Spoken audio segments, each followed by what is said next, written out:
Alléluia. Amen. Amen. Que l'Éternel notre Dieu soit béni. Papa, je te loue et je bénis ton saint nom.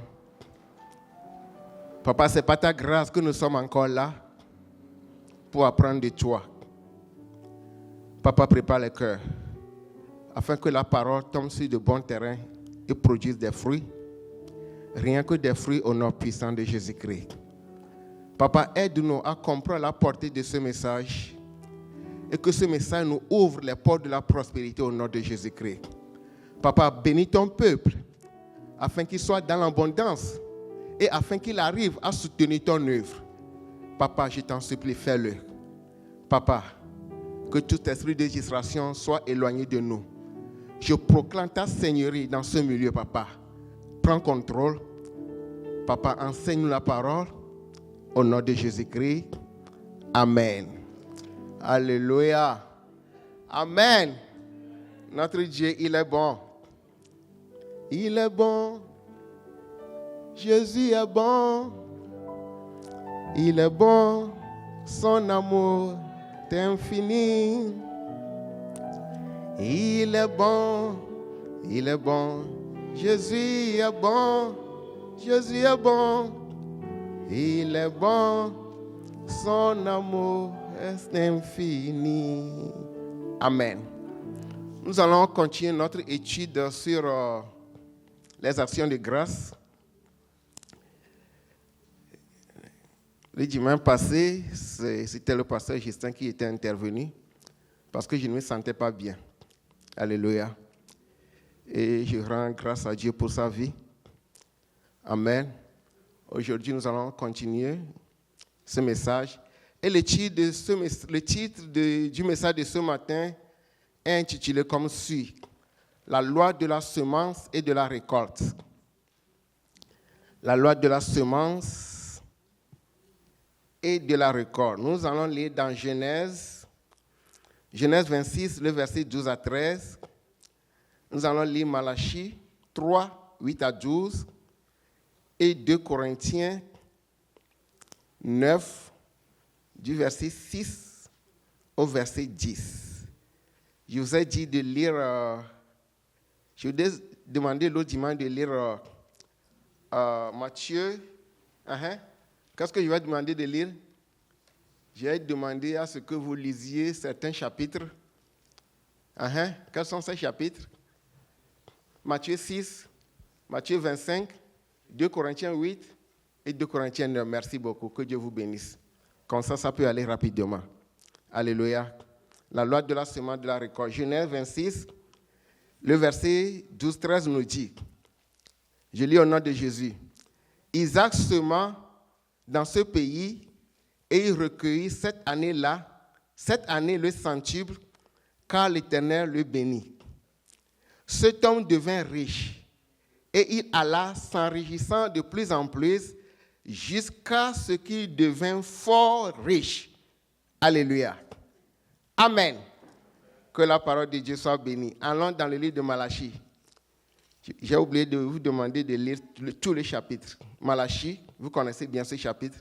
Malachie 3 du verset 8 au verset 12, s'il vous plaît. Prenez le micro. Tu as pris le micro? Non, prends le micro. Micro, s'il vous plaît.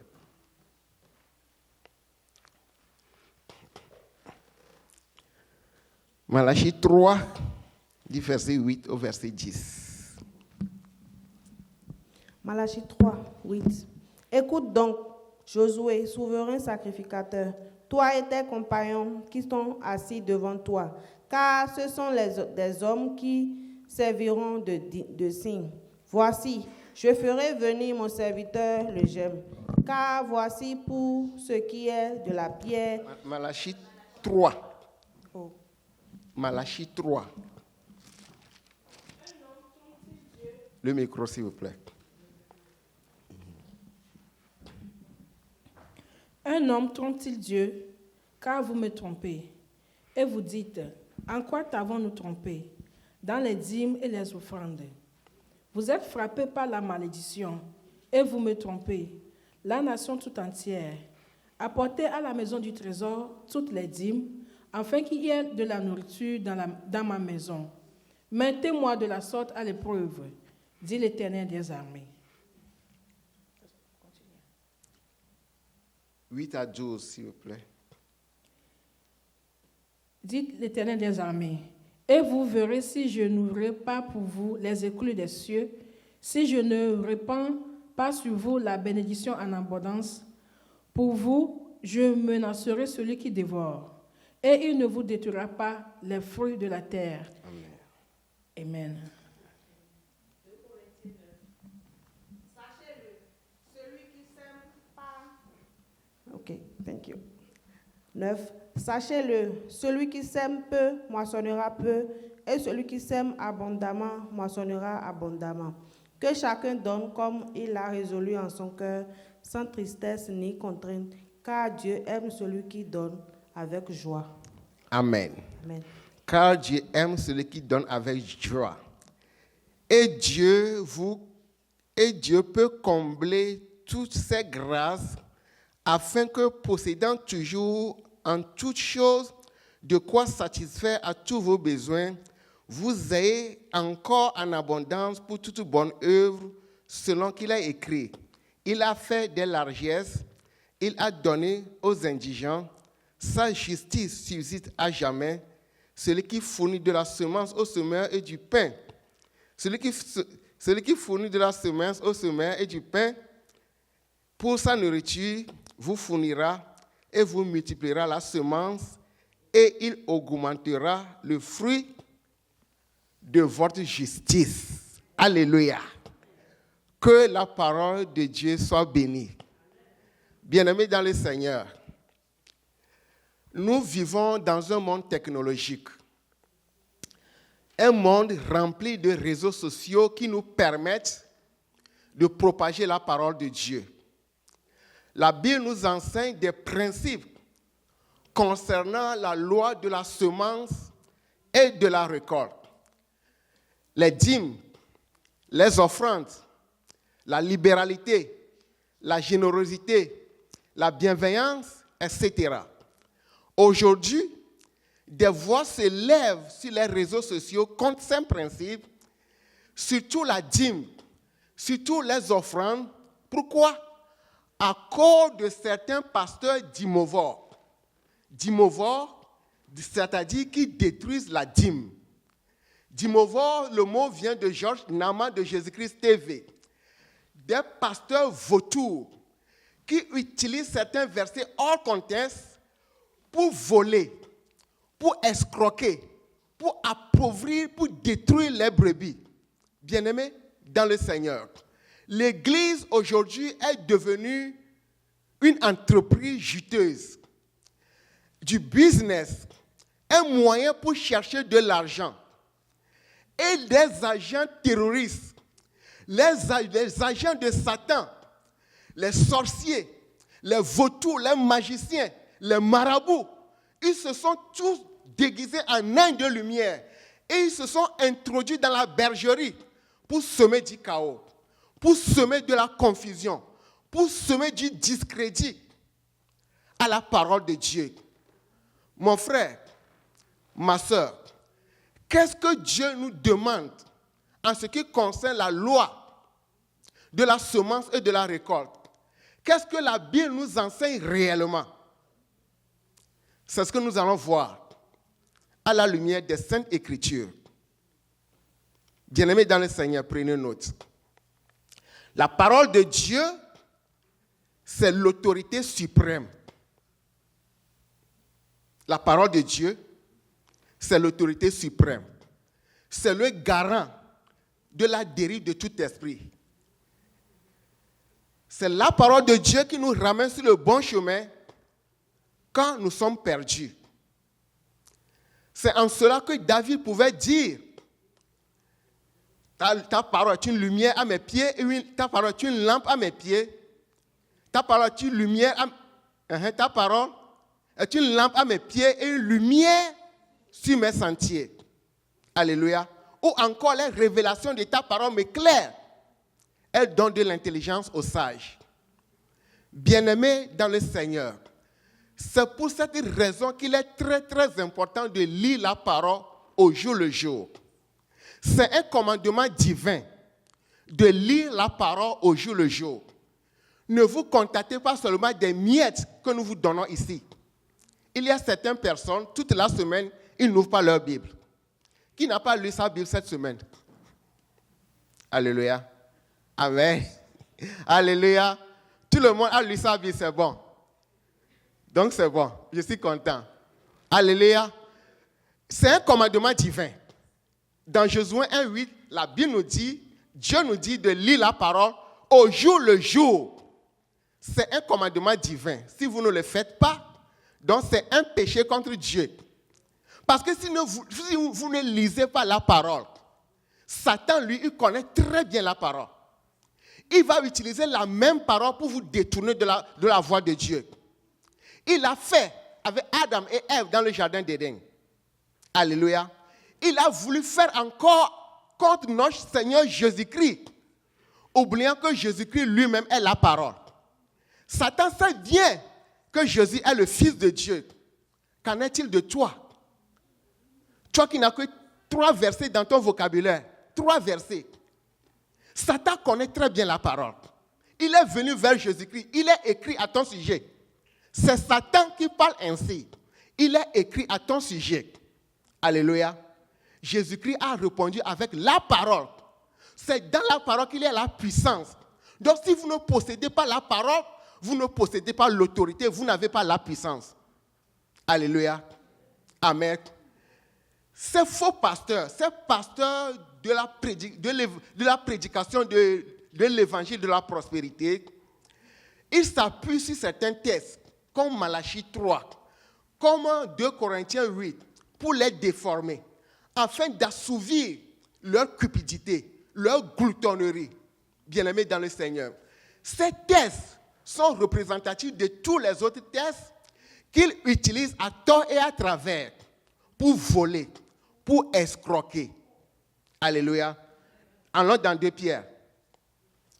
Allons dans 2 Pierre. 2 Pierre 3, chapitre 3, à partir du verset 14, nous dit: c'est pourquoi, bien-aimés, en attendant ces choses, appliquez-vous à être trouvés par lui sans tache et irréprochable dans la paix.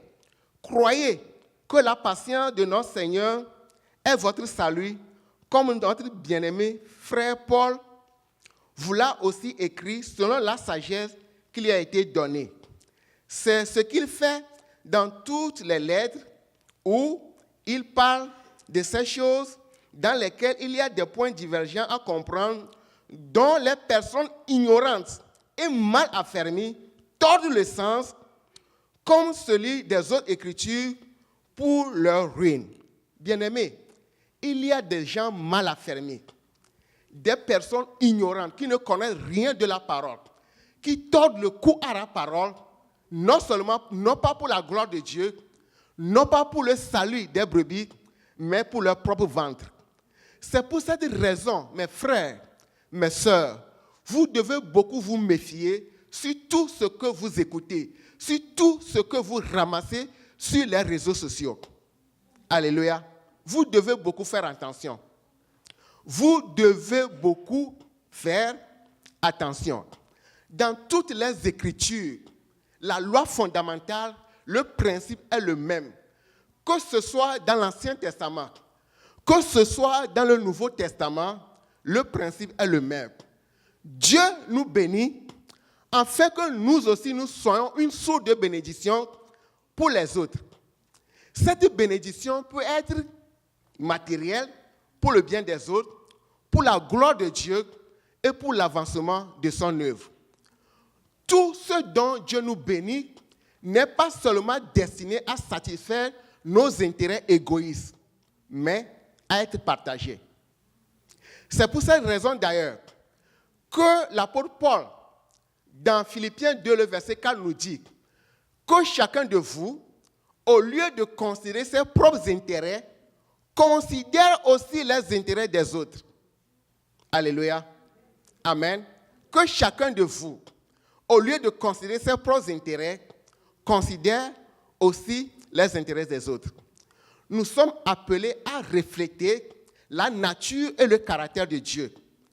Un bon Dieu qui nous a tant aimés et qui nous a donné son Fils unique, Jésus-Christ, pour nous sauver de la puissance du péché et pour nous sauver de la puissance de la mort et pour nous rendre heureux. Alléluia. Nous sommes appelés à être un exposé des principes de la parole de Dieu. Alléluia. Je répète, nous sommes appelés à être un exposé des principes de la parole de Dieu. Dieu ne nous a jamais appelés pour vivre pour nous-mêmes. Dieu nous a appelés à nous entraider, à nous aider les uns les autres. Alléluia. Dieu nous bénit pour l'avancement de son œuvre. Amen. Alléluia. Si nous analysons un peu le chapitre de Malachie 3, nous verrons que ce chapitre annonce la venue du Messie et la venue de Jean-Baptiste, qui est le précurseur qui va préparer la voie pour notre Seigneur Jésus-Christ. Je suis la voix de celui qui crie dans les déserts, aplanissez le chemin de l'Éternel. La prophétie s'est accomplie à 100%. Alléluia. La prophétie s'est accomplie à 100%. En plus, il s'agit d'une sévère condamnation de l'hypocrisie des pharisiens du temps de Malachie jusqu'à la venue de notre Seigneur Jésus-Christ. Alléluia. Et l'hypocrisie des pharisiens a été la cible majeure de notre Seigneur Jésus-Christ au cours de son ministère sur cette terre. Il a raconté plusieurs paraboles relatives à l'argent et aux dons et a dénoncé le comportement légaliste et religieux des pharisiens. Légaliste ou bien le formalisme, c'est celui-là qui croit que l'observation stricte de la loi peut lui donner un certain avantage ou bien peut leur procurer du salut. C'est ça le légalisme. C'est ça un nom religieux. Les pharisiens, ils donnaient la dîme. Ils donnaient la menthe. Ils observaient très bien la loi, mais ignoraient ce qui en faisait la force, à savoir la fidélité, la justice, la miséricorde. Alléluia. Ils ont oublié le côté spirituel de la loi. Et c'est ce qui manque aussi à beaucoup de personnes aujourd'hui. Nous voulons observer la loi tout en oubliant le côté spirituel. Ces remarques de notre Seigneur Jésus-Christ, ces remarques pertinentes, bien sûr, de notre Seigneur Jésus-Christ sont également valables pour nous qui sommes parvenus à la fin de ce siècle. Parce que nous aussi, nous sommes appelés à donner. Alléluia. Nous sommes appelés aussi à donner. Je rappelle que Abraham a donné la dîme avant la promulgation de la loi. Il a donné la dîme à qui? Abraham a donné la dîme à Melchizedek. Qui était Melchizedek? Melchizedek, la Bible nous dit qu'il était un roi de Salem ou bien de Jérusalem, roi de la justice. Il n'avait ni père, il n'avait ni mère. Melchizedek n'avait pas de généalogie. Donc Melchizedek était une figure de notre Seigneur Jésus-Christ. Aujourd'hui, nous apportons les dîmes et les offrandes dans la maison de notre Dieu. Alléluia. Nous apportons les dîmes et les offrandes à l'église. À qui appartient l'église? À Jésus-Christ. Qui est le chef suprême de l'église? Jésus-Christ. À qui nous donnons les dîmes et les offrandes? À Jésus-Christ. Alléluia. Amen. Amen. Donc, après la promulgation de la loi, les dîmes et les offrandes maintenant sont devenus obligatoires. C'est devenu obligatoire. C'est comme de la tasse que les enfants d'Israël devaient verser à l'église pour l'entretien du temple, pour s'occuper des Lévites qui n'ont pas de terrain, qui s'occupent uniquement que de l'œuvre de Dieu, et pour s'occuper aussi des pauvres. Alléluia. Maintenant, en dehors des dîmes régulières que les enfants d'Israël devaient donner, ils donnaient aussi la dîme des fêtes. Alléluia. Ça fait combien? Ça fait déjà 20%. Ils donnaient aussi la dîme de la charité chaque 3 ans pour l'organisation des fêtes. Alléluia. Donc tout ce que les enfants d'Israël versaient dépasse largement 10%. En plus de tous ces dîmes, ils faisaient aussi des dons volontaires. Amen. Amen. Alléluia. Donc ils ne donnaient pas que 10%. Ils donnaient presque 25%, bien 23%, quelque chose comme ça. Amen. Alléluia. Le problème au temps de Malachie, à l'époque de Malachie, c'est que le peuple volait. Ils mentaient sur leurs revenus et volaient les lévites du fonds nécessaire pour l'entretien du temple. Le temple et les sacrifices annonçaient la venue de notre Seigneur Jésus-Christ. Donc, il s'avère indispensable que ces pratiques-là continuent pas à fonctionner jusqu'à ce que Jésus-Christ ne vienne. Parce que ces sacrifices annonçaient la venue de notre Seigneur Jésus-Christ. Ces sacrifices témoignaient de la venue de la personne de notre Seigneur Jésus-Christ et de son œuvre qu'il allait nous faire à la croix. Amen. Alléluia. Parce que tout ce qui se faisait dans le temple, c'était la préfiguration de la venue de notre Seigneur Jésus-Christ. C'était l'ombre des choses à venir jusqu'à ce que Jésus-Christ ne vienne. Maintenant que Jésus-Christ va venir et qu'il sera sacrifié à la croix, Jésus-Christ va mettre fin à tous ces sacrifices. Il n'y aura plus d'autres sacrifices. Alléluia. Dis-moi Amen. Il n'y aura plus d'autres sacrifices. Donc si vous êtes dans une église et qu'on vous vend de l'eau bénite, et qu'on vous vend de l'huile d'onction, et qu'on vous dise d'apporter du cochon, du coq, du lait pic, du coconut, bien-aimé, alléluia, il faut fuir ce genre d'église. Si on vous demande qu'on va vous laver pendant la nuit au bord de la mer, fuyez. S'il vous plaît, fuyez ce genre d'église. Fuyez pour votre salut. Parce qu'il ne doit plus avoir d'autres sacrifices. Alléluia. Jésus-Christ a mis fin à toutes les autres sacrifices. Son sacrifice est le sommet, le summum. Amen. Ne vous laissez pas tromper. Alléluia. Que personne ne vous trompe. Amen. Si le pasteur a besoin du lait pic, il doit travailler pour acheter du lait pic. Amen. Mais c'est votre devoir de supporter les pasteurs. Amen. C'est votre devoir de supporter les pasteurs. Alléluia. Donc, manquer à son devoir, à ce devoir, de ne pas supporter l'Église était considéré comme une violation flagrante de la loi de Moïse. Alléluia. C'était considéré comme une violation flagrante de la loi de Moïse. Alléluia. Amen. C'était comme une insulte à l'égard de Dieu.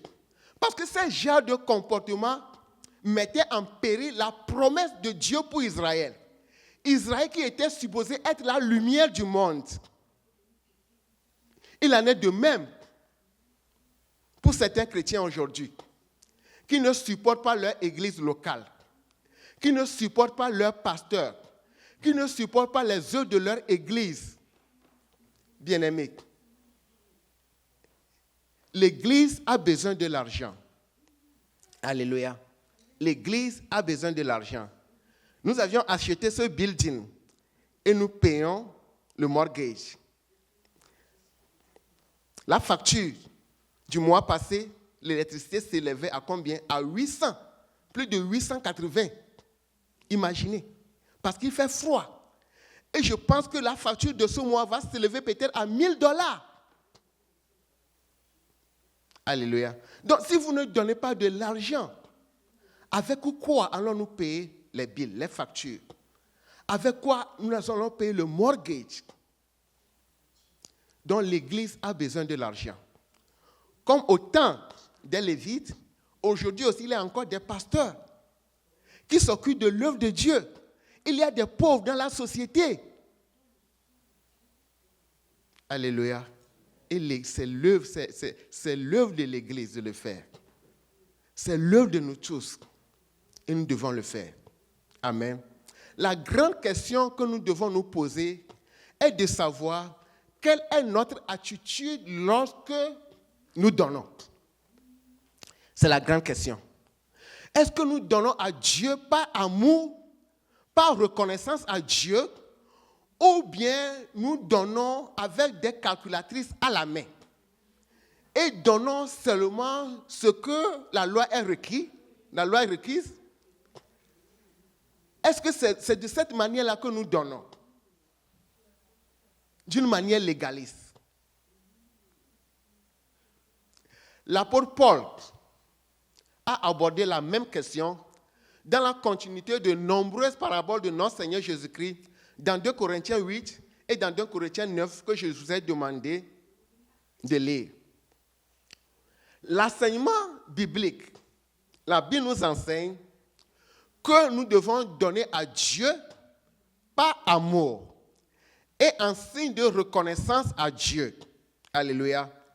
Chrétiens que nous sommes et à l'ère de l'Église, suivant les paraboles de notre Seigneur Jésus-Christ et suivant les enseignements des apôtres, nous sommes appelés à donner selon la prospérité que Dieu nous a accordée et selon nos moyens. Amen. Nous sommes appelés à donner selon la prospérité que Dieu nous a accordée et selon nos moyens. J'ai écouté une femme dans l'émission Point d'accord. Elle disait qu'elle avait tellement soutenu son église dans la construction de leur temple. Elle avait même acheté une voiture au pasteur. Donc cette dame a seulement donné selon la prospérité que Dieu lui avait accordée et non pas selon un moyen légaliste et non pas avec une calculatrice à la main. Alléluia. Et l'apôtre Paul nous dit dans 2 Corinthiens 8, le verset 12, que la bonne volonté, lorsqu'elle existe, est agréable selon ce qu'elle a à sa disposition et non selon ce qu'elle n'en a pas. Alléluia. La bonne volonté, lorsqu'elle existe, est agréable. Allons dans 2 Corinthiens 8, s'il vous plaît. 2 Corinthiens 8, le verset 12. La bonne volonté, quand elle existe, est agréable en raison de ce qu'elle peut avoir à sa disposition et non de ce qu'elle n'en a pas. Alléluia. Donc tout ce que nous donnons à Dieu doit être motivé par l'amour. C'est le cœur que Dieu voit. Jésus-Christ était dans un temple et les gens donnaient. C'était le temps des offrandes. Et Jésus-Christ observait tout le monde. Et les gens venaient donner. Les riches venaient donner. Et une vieille femme est venue donner 2 pièces. 2 pièces. Et après, Jésus-Christ disait à ses disciples que cette dame a donné plus que tout le monde. Pourquoi? Parce qu'elle avait donné tout ce qu'elle avait pour vivre. Tout ce qu'elle avait pour vivre. Donc ces richards, ils venaient donner des miettes. Ils ne donnaient pas selon leur prospérité, ils donnaient seulement des miettes de leur prospérité. Ça ne venait pas du cœur. Ça ne venait pas du cœur. C'est de cette manière que Dieu veut que nous donnons. Alléluia. C'est de cette manière. C'est ce que Dieu veut de nous. C'est ce que Dieu veut de nous. Pour Malachie, le fait que le peuple peut avoir l'audace de mentir à Dieu, de tromper Dieu, est l'expression de leur manque d'amour pour Dieu. Donc, bien-aimés, pour que nous venions à la maison donner à Dieu, nous devons retrouver notre niveau d'amour pour Dieu avant de donner à Dieu. Il faut que nos actions soient motivées par l'amour pour Dieu avant que nous ouvrons nos portefeuilles dans la maison de l'Éternel pour donner à Dieu. Amen. Amen. Alléluia. Donc, c'est ce que l'apôtre Jacques nous dit. Que si notre cœur est disposé envers Dieu, tout le reste sera organisé. Tout le reste sera en ordre. Parce que nous allons soutenir l'œuvre de Dieu sans murmure, sans gêne. Et nous le ferons avec quoi? Et nous le ferons avec joie. Et c'est ce que l'apôtre Paul nous décrit.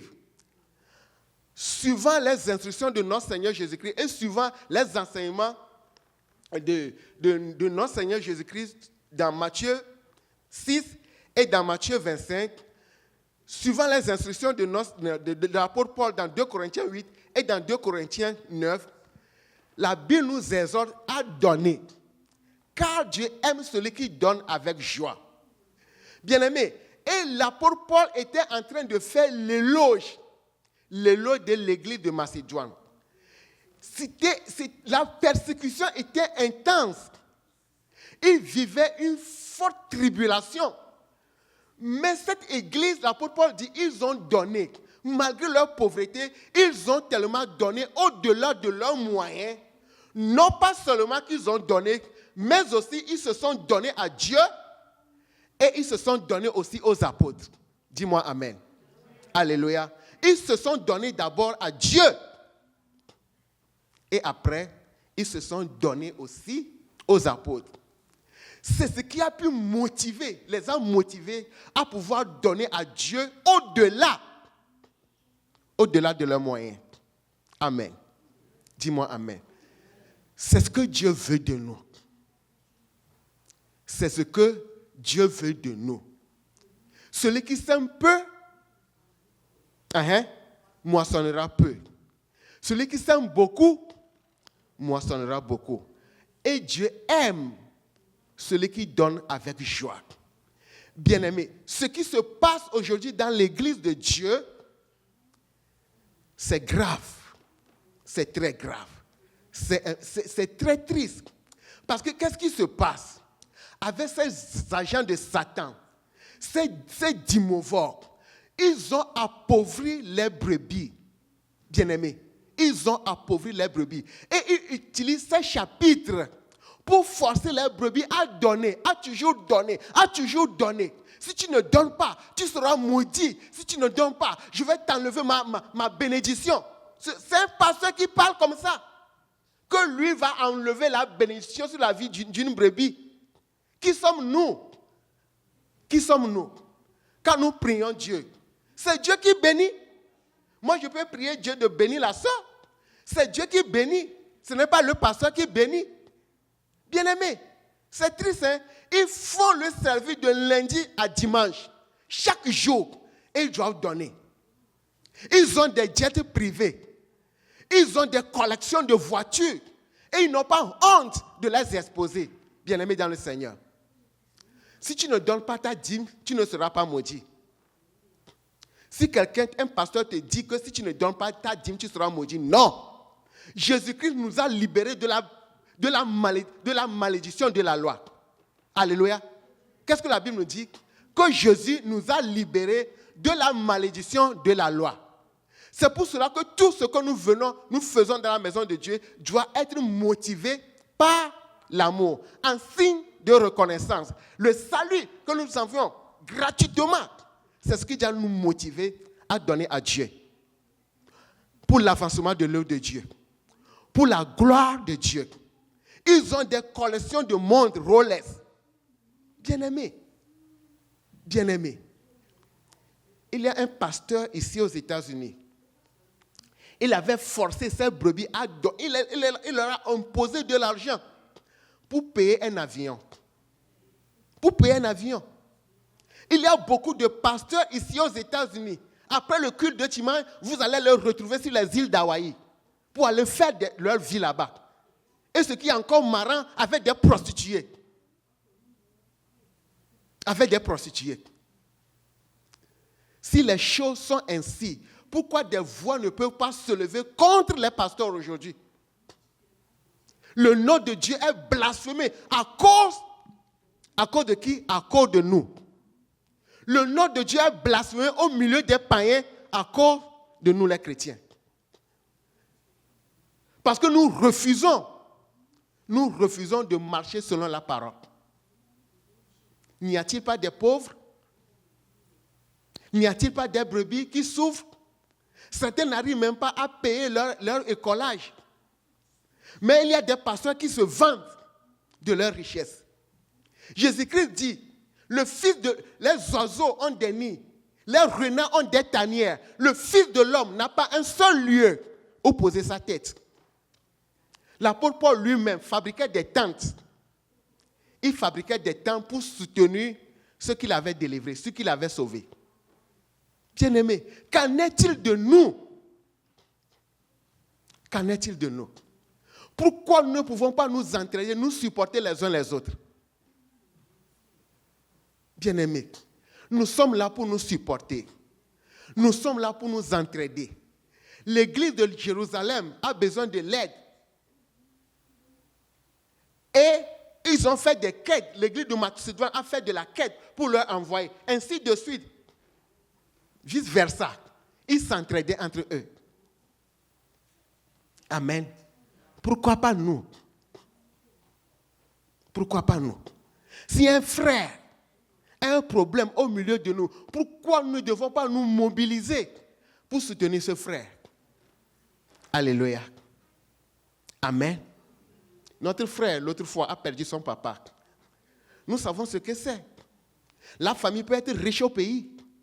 La famille peut être riche au pays. Mais quand toi, tu es aux États-Unis là, tous les regards sont sur toi. Tous les regards sont sur toi. Est-ce que vous avez pu assister le frère financièrement, moralement? Est-ce que vous l'aviez fait? Est-ce que vous l'aviez fait? Bien-aimés. Bien-aimés. Il faut que ceux qui fréquentent Maranatha Revival Church se sentent à l'aise dans cette église. Il faut qu'ils se sentent qu'ils sont dans une famille. Et l'amour que nous allons leur montrer, c'est ça qui va les mettre à l'aise. C'est ça qui va faire que Maranatha va évoluer, va aller de l'avant. Et Dieu sera content de nous. Alléluia. Et Dieu sera content de nous. Mon frère, ma soeur, la Bible a beaucoup parlé de l'argent, plus de 2350 fois.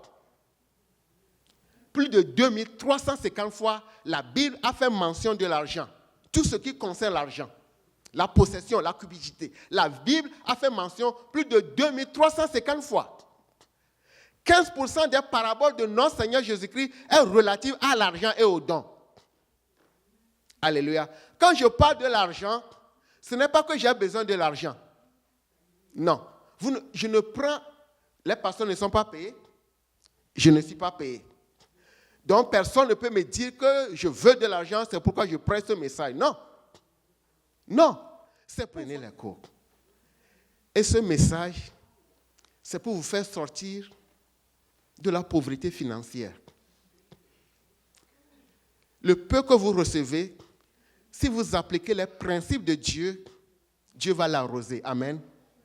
Le peu que vous recevez, si vous marchez dans les principes de Dieu, Dieu va l'arroser. Parce que vous ne pouvez pas donner à Dieu et ne pas recevoir ce qui est de meilleur venant de Dieu. Si vous donnez à Dieu, attendez-vous à quelque chose de meilleur. Dieu va vous protéger. Il va protéger la santé de vos enfants. Il va protéger votre santé. Il va protéger vos voitures.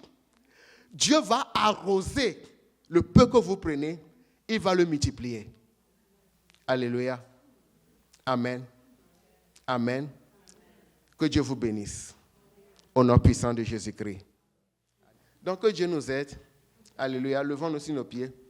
Que Dieu nous aide. Donc, le dimanche prochain, le frère sera là. Nous allons lui donner le temps. Il va nous expliquer certaines choses. Et si vous avez des questions, vous allez lui poser des questions. Et si vous voulez ouvrir un compte comme ça, comme nous, on l'a fait avec maman, et vous pouvez le faire. Et ça, c'est rentable. Franchement, c'est rentable. C'est rentable. Que Dieu nous bénisse. Que Dieu vous bénisse. Et que Dieu vous ouvre toutes les portes de la bénédiction au nom puissant de Jésus-Christ. Levons aussi nos pieds, s'il vous plaît. Alléluia. Alléluia. Oh, papa, merci. Papa, merci. Oh papa, tu es notre Père. L'or t'appartient. L'argent t'appartient. Papa, tu ne nous as pas envoyés dans ce monde pour souffrir. Non. Tu nous aimes trop, papa. Tu nous as trop aimés. Tu continues pas à nous aimer.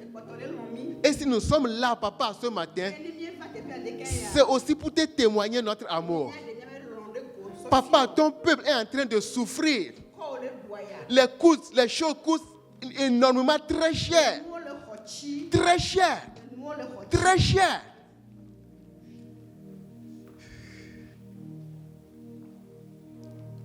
Un jean que j'ai acheté à $35, l'autre fois je l'avais acheté à $64.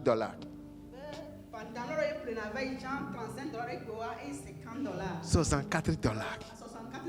Alors que les chèques n'augmentent pas. Il n'y a pas d'augmentation. Il n'y a pas d'augmentation. Il n'y a pas d'augmentation.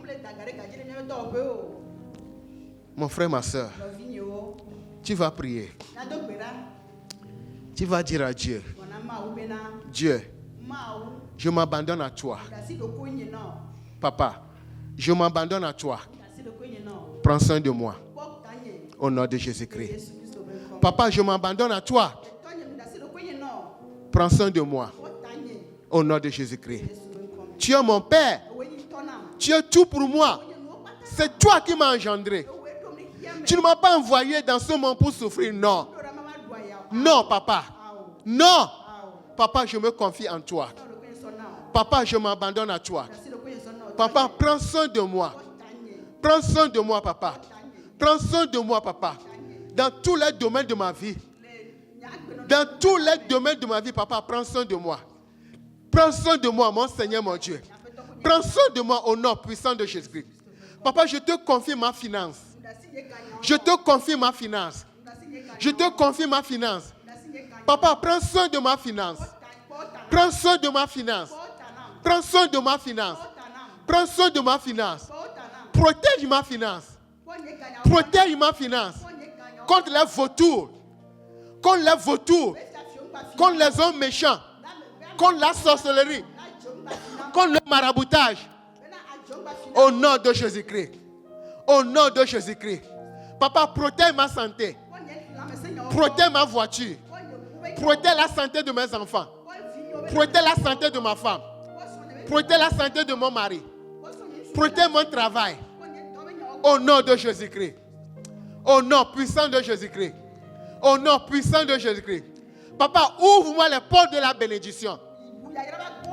Ouvre-moi les portes de la bénédiction. Papa, ouvre-moi les portes de la bénédiction. Au nom de Jésus-Christ. Je sais que tu ne condamnes pas la richesse. Je sais que tu ne condamnes pas la richesse. C'est la gestion de nos richesses que tu nous condamnes. C'est la gestion de nos richesses, papa, que tu condamnes. La manière dont nous gérons nos richesses. Papa, rends tes brebis riches. Papa, moi je veux être riche, papa. Pour soutenir ton œuvre. Pour soutenir ton œuvre. Prie, dis à papa, papa, je veux être riche. Pour soutenir ton œuvre. Pour soutenir ton œuvre. Pour soutenir les pauvres. Pour soutenir ma famille. Au nom de Jésus-Christ. Au nom de Jésus-Christ. Au nom de Jésus-Christ. Mon Seigneur, mon Dieu. Ouvre les portes de la bénédiction.